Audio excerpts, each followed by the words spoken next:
All right, welcome back. So today we again going with a little bit more of a sedan-ish theme. We thought we'd throw in what everybody knows and really loves is a Range Rover. So we've got a 2018 full-size Range Rover. So there was some notable changes in 2018 with the Range Rover that I really think were good for the car, 100%. One of the most notable things when you stare right at the front headlights have been changed. So it has a new dynamic headlight system, LED headlights. The grille was slightly changed, just a little bit more of a sleek look.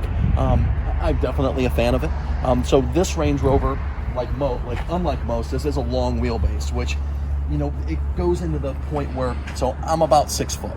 So in a regular wheelbase Range Rover, full size, if I have my seat to where I like it at, another grown 6 foot person really can't sit behind me. And it's kind of awkward in a big SUV to not have that room in the back. So that's why Range Rover offers the long wheelbase. And we'll go into the interior here in a couple minutes and kind of show you what that really means as far as the rear seat room goes. So down the side, this has what's called a black optics package, which I think is really neat. The contrast, white off black. Most people call it Stormtrooper, which, I agree, it's cool. The back didn't change that much, and I don't really think the back needed to change that much. The taillights got a little bit of a cool lens upgrade, but kind of the same look. Again, going back with this the black optics theme, with all black in the back. I really think that's neat. The black lettering cladded with the black body mold. I love Range Rovers. We're kind of taking to the interior and show you some of the cool updates of the 18 and show you how much money you can save by buying an 18 with very minimal miles on it.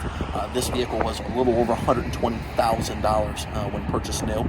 We have it listed right now on our website for a little over $108,000. So not as a dramatic savings as a BMW, but still a great savings nonetheless. So let's look in the back seat and we can kind of look and show you what the long wheelbase really means. So getting inside, you'll see a massive more amount of room. Take in mind, my seat is at the position right now where I normally keep it.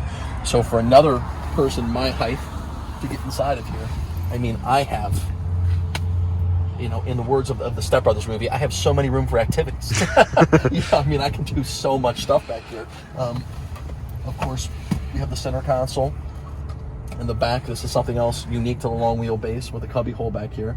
But it's comfortable. And you have full control of the back tilt back here.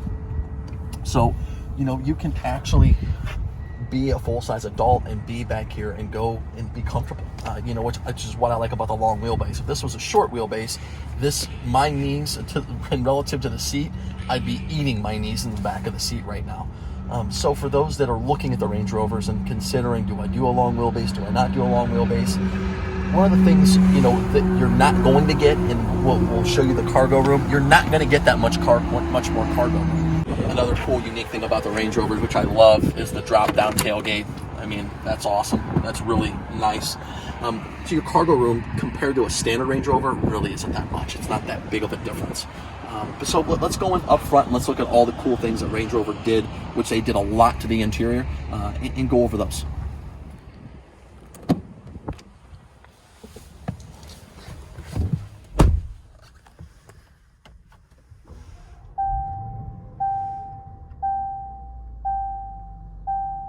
Okay, so now we're back inside of the Range Rover. So a lot of the changes took place inside of the cabin, which I think, again, going with new tech, and I love buttons and I love tech, I think a very good change. So we'll start her up.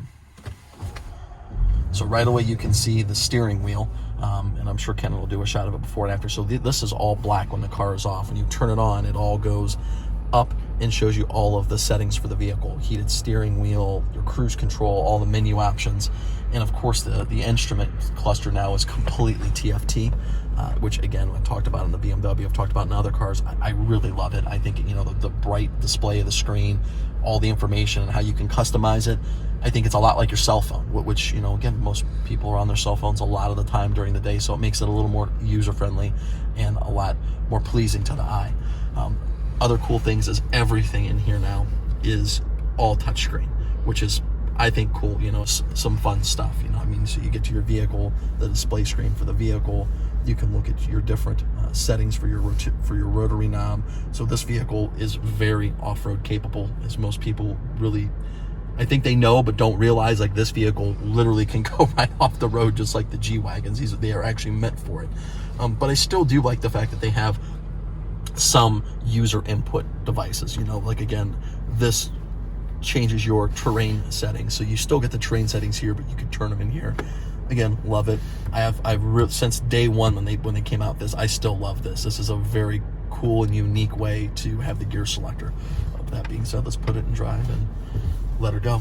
So we have it set right now in auto. So auto is going to sense itself as it's driving down the road, give you four-wheel drive, take it away. It's going to automatically adjust the suspension, which the cool thing that Range Rover, and I don't know if they came up with this, but one of my Range Rovers that I had a 16 full size. I love the fact that when it hit highway speeds, it actually reduced the height of the vehicle for fuel economy. So, you know, again, you're buying a very expensive SUV. I doubt fuel economy is a huge concern to you, but it's still nice when you think about it. You know, it's still nice to not get, you know, getting 20 instead of 16. You know, it's still useful. You know, the SUVs are kind of out of what I personally like. And that's not, you know, everybody has their personal preferences. I love the M760. See, that would be my choice of a wintertime vehicle. Given in the choice of luxury SUVs that we come across, you have the Bentley Bentayga, you have the Range Rover, you have the Porsche Cayenne. Of course, we're definitely not going to forget the American ones. You do have the Escalade, the GMC Yukon Denali. I think that the Range Rover appeals more towards somebody that is a S-Class client. I think if you are a person that likes a big sedan, maybe a 7 Series, an S-Class, maybe you know, an A8, this definitely is a very good option if you've never driven one. These are very, you hate to say understated because they're not really understated, but they are understated. They're not flashy. It's not a Lamborghini Urus, you know. I mean, it's not that out in your face. The vehicle rides amazing, and no matter what setting it's in. You know, but again, we talk about this vehicle was $125,000 new, and Range Rovers, you pay window sticker. Like, I think it's like Louis Vuitton. I mean, you don't, there is no sale, there is no discount. If you want Louis Vuitton, you pay Louis Vuitton prices. So given that, you know, again, if you're a client that is okay with a car that has 9,000 miles on it, it's still, to me, brand new. You know, you save yourself almost, you know, basically $20,000 just for buying one that has a few miles on it. And some people, again, they don't realize that this exists because we have a lot of those vehicles. That's actually, again, what we specialize in. We look for these types of vehicles because we want to bring a huge benefit to our clients that are looking for vehicles in these price ranges. Not to say we don't have new cars that have 20 miles on it. I mean, heck, we have a BMW Z8 Alpina that has 7 miles on it. So, I mean, we definitely have new also.